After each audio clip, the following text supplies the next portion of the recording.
ಏನಿವತ್ತು ಯಾರು ಹೈಕಮಾಂಡ್ಗೆ ರಾಹುಲ್ ಗಾಂಧಿಗೆ ಕಪ್ಪ ಕೊಡ್ತಾರೆ ಅವ್ರಿಗೆ ಸಚಿವ ಸಂಪುಟದಲ್ಲಿ ಸ್ಥಾನ. ಒಬ್ಬ ಹೆಣ್ಮಗಳನ್ನ ರಾತ್ರಿ ಘೋಷಣೆ ಮಾಡ್ತಾರೆ, ಬೆಳಗ್ಗೆ ಅವ್ರು ಪ್ರಮಾಣ ವಚನಕ್ಕೆ ಬರ್ತಾರೆ, ರಾತ್ರಿ ಸೂಟ್ ಕೇಸ್ ಹೋಗುತ್ತೆ, ಬೆಳಗ್ಗೆ ಅವ್ರ ಹೆಸರು ಇರಲ್ಲ ಅಲ್ಲಿ, ಆಕೆ ನೋವು ತಿಂದು ವಾಪಸ್ ಹೋಗ್ತಾರೆ. ಇದು ಕಾಂಗ್ರೆಸ್ ಸರ್ಕಾರದ ವ್ಯವಸ್ಥೆ, ಭ್ರಷ್ಟಾಚಾರ. ಜಮೀರ್ ಅಹಮದ್ನ ತಗೊಳಲ್ಲ, ದಾವಣಗೆರೆ ಎಲೆಕ್ಷನ್ ಅಲ್ಲಿ ನೀವು ಪಾರ್ಟಿಗೆ ದ್ರೋಹ ಮಾಡಿದಿರಿ ಅಂದ್ಬಿಟ್ಟು ವಜಾಗೊಳಿಸ್ಬೇಕನ್ಬಿಟ್ಟು ಪಾರ್ಟಿಯಿಂದ ತೆಗಿಬೇಕಂತ ಆಗ್ತದೆ. ಅದರ ಪ್ರತಿರೂಪ ಆದಂತ ನಜೀರ್ ಅಹಮದ್ ಅವ್ರಿಗೆ ತೆಗಿತಾರೆ. ಸಿಎಂ ಪರ್ಸನಲ್ ಸೆಕ್ರೆಟರಿ ಆಗಿರ್ತಾರೆ ಅವರು. ಇನ್ನೆಲ್ಲಿ ಸಿಗಲ್ಲ ಅನ್ಬಿಟ್ಟು ಇವ್ರು ಮತ್ತೆ ಸೂಟ್ ಕೇಸ್ ಕಳಿಸ್ತಾರೆ. ನೆಕ್ಸ್ಟ್ ಲಿಸ್ಟ್ ಅಲ್ಲಿ ಅವ್ರು ಬರ್ತದೆ. ಇದು ಕಾಂಗ್ರೆಸ್ ಸಂಸ್ಕೃತಿ, ಭ್ರಷ್ಟಾಚಾರದ ಕೋಪ. ಇವತ್ತು ನಮ್ಮ ಮೋದಿಜಿ ಅವಕ್ಕೆ ಮುಂಚೆ 2014 ಈಚೆ 1,66,000 ಕೋಟಿ ಅವರು ಭ್ರಷ್ಟಾಚಾರ ಮಾಡಿ ಸಿಕ್ಕಾಕೊಂಡು ಅದ್ರ ವಿರುದ್ಧ ಬಿಜೆಪಿ ಸತತ ಹೋರಾಟ ಮಾಡಿದ ಫಲ ಮೋದಿಜಿಯವರು ಬಂದರು. ಮೋದಿಜಿಯವರು ಬಂದು 12 ವರ್ಷ ಆಗಿದೆ. ಒಂದು ಸಣ್ಣ ಪಿನ್ ಪಾಯಿಂಟ್ ಅಷ್ಟು ಭ್ರಷ್ಟಾಚಾರ ಮಾಡಿಲ್ಲ. ಇಡೀ ಪ್ರಪಂಚ ಭಾರತೀಯರಿಗೆ ಹೇಳ್ತಾರೆ, ಪ್ರಪಂಚದ ನಾಯಕರು ಹೇಳ್ತಾರೆ, ನೀವು ಮೋದಿನ ಸೋಲಿಸ್ದಂಗೆ ನೋಡ್ಕೊಳ್ರಿ, ಮೋದಿಯವ್ರಿಗೂ ಅಷ್ಟೇ ಭಾರತ, ಮೋದಿ ಒಂದ್ಸತಿ ಸೋತ್ರೆ ಭಾರತದ ಕತೆ ಮುಗೀತು ಅಂತ. ಯಾಕಂದ್ರೆ ಕಾಂಗ್ರೆಸ್ ಕಾಯ್ತಾ ಇದೆ. ಕಾಂಗ್ರೆಸ್ಗೆ ಫಂಡಿಂಗ್ ಮಾಡುವಂತ ದೇಶ ವಿರೋಧಿಗಳು ಭಾರತ ದೇಶದಲ್ಲಿದ್ದಾರೆ, ಭಾರತದ ಹೊರಗೋಯ್ತಾರೆ.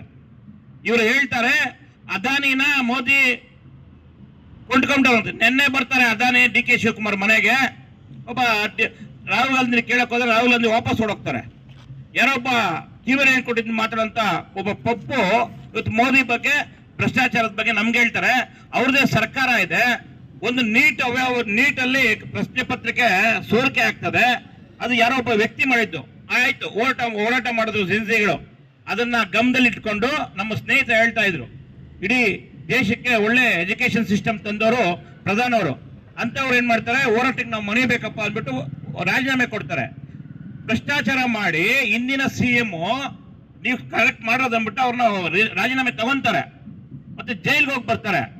ಆ ಆಫೀಸರ್ ಒಬ್ರು ಚಂದ್ರಶೇಖರ್ ಅವರು ನೇಣು ಹಾಕೊಂಡು ಸಾಯ್ತಾರೆ, ಲೆಟರ್ ಬರೀತಾರೆ ಇವ್ರ ಹೆಸರಲ್ಲಿ. ಇದಕ್ಕಿಂತ ಇನ್ನೇನು ಉದಾಹರಣೆ ಬೇಕು? ಅದಕ್ಕಿಂತ ಮಿಗಿಲಾಗಿ ತೆಲಂಗಾಣದ 106 ಫೇಕ್ ಅಕೌಂಟ್ಗಳಿಗೆ ವರ್ಗಾವಣೆ ಆಗಿರೋದು ದಾಖಲಾತಿಗಳು ಸಿಕ್ಕಿದೆ. ಬಾರ್ ಅಕೌಂಟ್ಗಳಿಗೆ ಹೋಗಿರೋದು ದಾಖಲಾತಿ ಸಿಕ್ಕಿದೆ, ಮತ್ತೆ ಜಿಯೋ ಶಾಪ್ಗೆ ಹೋಗಿರೋಂತ ದಾಖಲಾತಿಗಳು ಸಿಕ್ಕಿದೆ. ನಿಮ್ಮ ಇಂದಿನ ಸಿಎಂ ಹೌದು, ಅದು 187 ಕೋಟಿ ಅಲ್ಲ, ಕೇವಲ 87 ಕೋಟಿ, ಅದಕ್ಕೆ ನಾವು ರಾಜೀನಾಮೆ ತಗೊಂತಾ ಇದೀರಿ ಅಂತ ಹೇಳ್ತಾರೆ. ನಿಮ್ಮದೇ ಆದಂತ ಒಂದು SIT ನೀವು ಸೃಷ್ಟಿ ಮಾಡಿಕೊಂಡು ಅದ್ರ ಕ್ಲೀನ್ ಚಿಟ್ ಕೊಟ್ರೆ ಇವ್ರ ನ್ಯಾಯಾಲಯದಲ್ಲಿದೆ. ಮತ್ತೆ ಇವಾಗ ನಮ್ಗೆ ರಾಜ್ಯಪಾಲರಿಗೆ CBI ಲೆಟರ್ ಕಳಿಸಿದ್ರೆ ಇವ್ರಿಗೆ ತನಿಖೆ ಮಾಡಕ್ಕೆ ಅನುಮತಿ ಕೊಡ್ಬೇಕಂತ. ಇಷ್ಟಿದ್ದು ಕೂಡ ಇವಾಗ ನಾವು ಹೋರಾಟ ಮಾಡೋದನ್ನ ನೋಡ್ಬಿಟ್ಟು ನೀವು ಭ್ರಷ್ಟ ಸಚಿವರನ್ನ ಡಿಪೆಂಡ್ ಮಾಡ್ಕೊಳಕ್ಕೆ ನೀವು ಬಂದು DC ಆಫೀಸ್ ಮುಂದೆ ಹೋರಾಟ ಕುಟ್ಕೊಂತ ಇದೀರ ಅಂದ್ರೆ ನೀವು ಭ್ರಷ್ಟಾಚಾರ ಮಾಡ್ತಾ ಇದ್ರ ಇಲ್ಲ, ಭ್ರಷ್ಟಾಚಾರದಲ್ಲಿ ನಿಮ್ ಪಾಲಿದೆ ಇಲ್ಲ.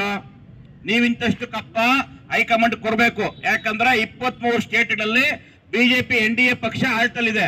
ಇರೋದೇ 2 3 ಅಷ್ಟೇ. ನೀವು ಅದರಲ್ಲಿ ATM ಕಾರ್ಡ್ ಮಾಡ್ಕೊಂಡಿದ್ರಿ. ಮೂಲ ATM ಕರ್ನಾಟಕ. ಕಾಂಗ್ರೆಸ್ ಹೈಕಮಾಂಡ್ಗೆ ಮೂಲ ATM ಕರ್ನಾಟಕ ಇವತ್ತು ಸಾಬೀತಾಗಿದೆ. ಅದು ಬಿಟ್ರೆ ಕೇರಳ, ತೆಲಂಗಾಣ 3 ಸ್ಟೇಟ್ ಬಿಟ್ರೆ ನೀವೆಲ್ಲೂ ಇಲ್ಲ. ಇವತ್ತು ನೀವು ಎಷ್ಟೇನೋ ನೆಕ್ಸ್ಟ್ ಎಲೆಕ್ಷನ್ಸ್ಗೆ ಏನಾರ ಬೇಕಾದ್ರೂ ಕರ್ನಾಟಕ ಈ 3 ಸ್ಟೇಟ್ ಇಂದ ದುಡ್ಡು ತೆಗಿಬೇಕು.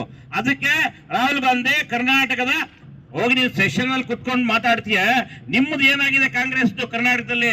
ಇದ್ರ ಬಗ್ಗೆ ಕ್ವಶನ್ ಮಾಡದೆ ಆನ್ಸರ್ ಮಾಡಕ್ಕೆ ತಾಕತ್ತಿಲ್ಲ ನಿನ್ಗೆ. ನಿಮ್ಮ DK ಶಿವಕುಮಾರ್ನ ಡಿಪೆಂಡ್ ಮಾಡ್ಕೊಂತ ಇದ್ರಿ. ನಿನ್ನೆ ಅದಾನಿ ಬಂದೋದ್ಮೇಲೆ ಅದಕ್ಕೆ ಕ್ವಶನ್ ಇಲ್ಲ.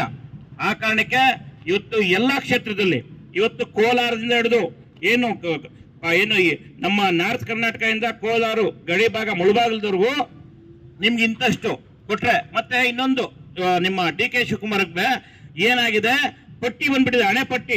DK ಟ್ಯಾಕ್ಸ್ ಅಂತ, ಏನದು DK ಟ್ಯಾಕ್ಸ್ ಅಂತ 100 ರೂಪೀಸ್ ಫಾರ್ ಸ್ಕ್ವೇರ್ ಫೀಟ್ ಬೆಂಗಳೂರಲ್ಲಿ ಅವ್ರಿಗೆ ಹೋಗ್ಲೇಬೇಕು. ಯಾರಿಗೆ? DK ಶಿವಕುಮಾರ್ಗೆ. ಪಾಪ ಅವ್ರು ಹೇಳ್ತಾ ಇದ್ರು ಅಧಿಕಾರಿ, ಯಾರು ಲಂಚ ತಗೊಂಬೇಡ್ರಿ, ಏನ್ ಬರ್ರಿ ನನ್ಗೆ ಬರ್ಬೇಕು, ಅಧಿಕಾರಿಗಳು ಯಾಕೆ ತಗೊಂತೀರಿ ಅಂತ.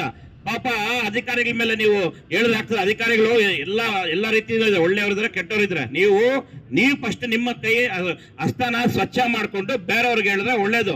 ಆ ಕಾರಣಕ್ಕೆ DK ಶಿವಕುಮಾರ್ ಅವರೇ, ಸಿದ್ದರಾಮಯ್ಯನವರೇ, ಸುರ್ಜೇವಾಲಾ ಅವರೇ, KC ವೇಣುಗೋಪಾಲ್ ಅವರೇ, ಮಲ್ಲಿಕಾರ್ಜುನ ಖರ್ಗೆ ಅವರೇ, ನೀವು ದಯವಿಟ್ಟು ಭ್ರಷ್ಟಾಚಾರ ರಹಿತವಾದಂತ ಪಾರದರ್ಶಕ ಆಡಳಿತ ನಡೆಸಬೇಕಂದ್ರೆ ನಿಮ್ಮ ಏನು ಇವಾಗ ಭ್ರಷ್ಟಾಚಾರ ಮಾಡಿ ಸಿಕ್ಕಾಕೊಂಡಿದ್ದಾನೆ ಅವನ್ನ ವಜಾಗೊಳಿಸಿ. ನೀವು ಸೆಷನ್ ಅಲ್ಲಿ ನಮ್ಗೆ ನಡ್ಸಕ್ ಕೊಟ್ಟಿಲ್ಲ, ಬರ ಅಧ್ಯಯನ ಮಾಡಕ್ ಬಂದಿಲ್ಲ, ಬರದ ಬಗ್ಗೆ ಚರ್ಚೆ ಮಾಡಕ್ ಅಂತ ಹೇಳ್ತೀರಿ. ಒಬ್ಬ ಭ್ರಷ್ಟಾಚಾರದಲ್ಲಿ ತೊಡಗಿರೋ ಜೈಲ್ಗೆ ಹೋಗಿ ಬಂದಿರೋ ಮುಂದೆ ಕುತ್ಕೊಂಡು 223 ಜನ ಭಜನೆ ಮಾಡಕ್ ಆಗತ್ತೆ? ಭಜನೆ ಮಾಡಬಾರ್ದು. ಅಂತವ್ರನ್ನ ಆಚೆ ಕಳಿಸಿ, ಸೆಷನ್ ಇಂದ ಆಚೆ ಕಳಿಸಿ ಮಾಡಿದ್ರೆ ಮಾತ್ರ ಅದಕ್ಕೊಂದು ಸೆಷನ್ಗೆ ಒಂದು ವೈಟ್ ಇರ್ತದೆ.